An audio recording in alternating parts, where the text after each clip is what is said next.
Hi friends, welcome back to ఉస్తా kitchen. ఈరోజు తెలవాయి పొడి చేసుకుందాము. మేము రాయలసీమలో అయితే తెలవాయి పొడి అంటాము. చాలామంది పల్లి పొడి అని కూడా అంటారు. పల్లి పొడి అన్న తెలవాయి పొడి అన్న రెసిపీ అయితే ఒకటేనండి. ఈ తెలవాయి పొడి అనేది వేడి వేడి అన్నంలో ఈ పొడి వేసుకొని నెయ్యి వేసుకొని తింటే టేస్ట్ అయితే అల్టిమేట్ అని చెప్పవచ్చు.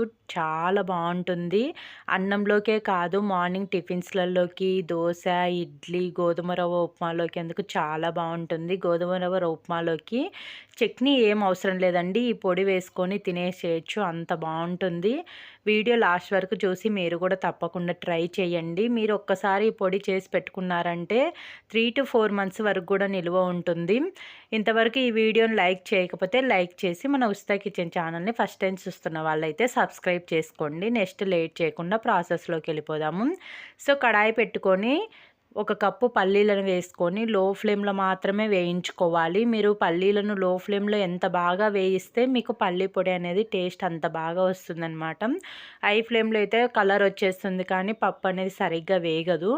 సో ఇలా పల్లీలను వేయించుకున్న తర్వాత ఒకసారి మనం పల్లీని చూసి నొక్కి చూస్తే పొట్టు అనేది ఈజీగా సపరేట్ అయింది కదా.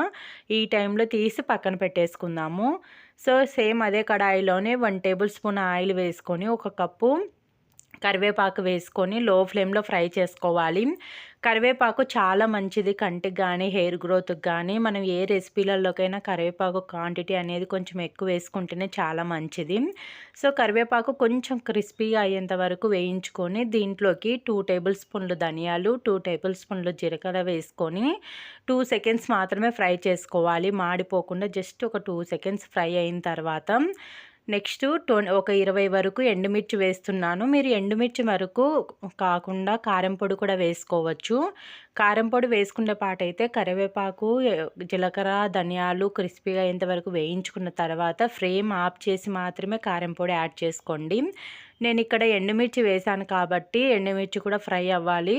అందువల్ల లో ఫ్లేమ్లో ఒక 2 సెకండ్స్ ఫ్రై చేస్తున్నాను. ఎండుమిర్చి అనేది ఇలా కొంచెం కలర్ చేంజ్ అయ్యేంత వరకు ఫ్రై చేసుకోవాలి. ఇలా కలర్ చేంజ్ అయ్యేంత వరకు ఫ్రై చేసుకొని ఫ్లేమ్ ఆఫ్ చేసి పూర్తిగా చల్లారనివ్వాలి. పూర్తిగా చల్లారిన తర్వాతనే మిక్సీ జార్లోకి వేసుకుందాము. నెక్స్ట్ దీంట్లోకి 2 టేబుల్ స్పూన్లు సాల్ట్ వేసుకోవాలి. కోర్స్గా గ్రైండ్ చేసుకోవాలి. ఇలా కోర్స్గా గ్రైండ్ చేసుకున్న తర్వాత మనం వేయించుకొని పెట్టుకున్న పల్లీలను కూడా వేసేసుకుందాము. ఈ పల్లీలు అనేది నేను పొట్టు తీయకుండా వేస్తున్నాను. మీరు పొట్టు తీసుకొనైనా వేసుకోవచ్చు. సో ఇలా వేసుకొని మనం రోట్లో దంచితే పల్లీ పలుకు ఎలాగైతే ఉంటుందో అలా జస్ట్ ఒక పలుకు ఉండే విధంగా వేయించుకోవాలి. సాల్ట్ ఒకసారి సరిపోతుందో లేదో చెక్ చేసుకొని సరిపోకపోతే వేసుకోవచ్చు. తర్వాత దీంట్లోకి ఒక 20 వరకు వెల్లుల్లి పొట్టు తీయకుండా జస్ట్ కాడలు మట్టుకు అట్లా తీసేసి వేసేసుకోవాలి. ఇలా వేసుకొని ఒకసారి అంతా బాగా కలిసే విధంగా కలుపుకొని మిక్సీ పట్టేసుకోవడమే. సో ఇలా రోట్లో దంచుకుంటే ఇంకా టేస్ట్ అనేది చాలా బాగుంటుంది. రోల్ అవైలబుల్ ఉన్న వాళ్ళు రోట్లో దంచుకోండి. చూడండి, ఈ వీడియోలో చూపించే విధంగా ఉంటే మీకు పర్ఫెక్ట్గా వచ్చినట్టు అనమాట. ఇలా దంచుకొని మనము ఒక బాక్స్లో తీసి పెట్టుకున్నామంటే 3 to 4 months వరకు ఈ పొడి అనేది నిల్వ ఉంటుంది. టేస్ట్ కూడా చాలా అంటే చాలా బాగుంటుందండి. వేడి వేడి అన్నంలోకైతే అస్సలు మీకు ఏదన్నా కర్రీ చేసే టైం లేదన్నప్పుడు ఇలా చేసుకొని తిన్నారు అంటే చాలా అంటే చాలా బాగుంటుంది. మీరు కూడా తప్పకుండా ట్రై చేసి ఈ తెలవాయి పొడి అనేది ఎలా వచ్చిందనేది కామెంట్ రూపంలో తెలియచేయండి. మీకు ఈ వీడియో నచ్చినట్టయితే మీ ఫ్రెండ్స్ అండ్ ఫ్యామిలీ మెంబర్స్కి షేర్ చేయండి.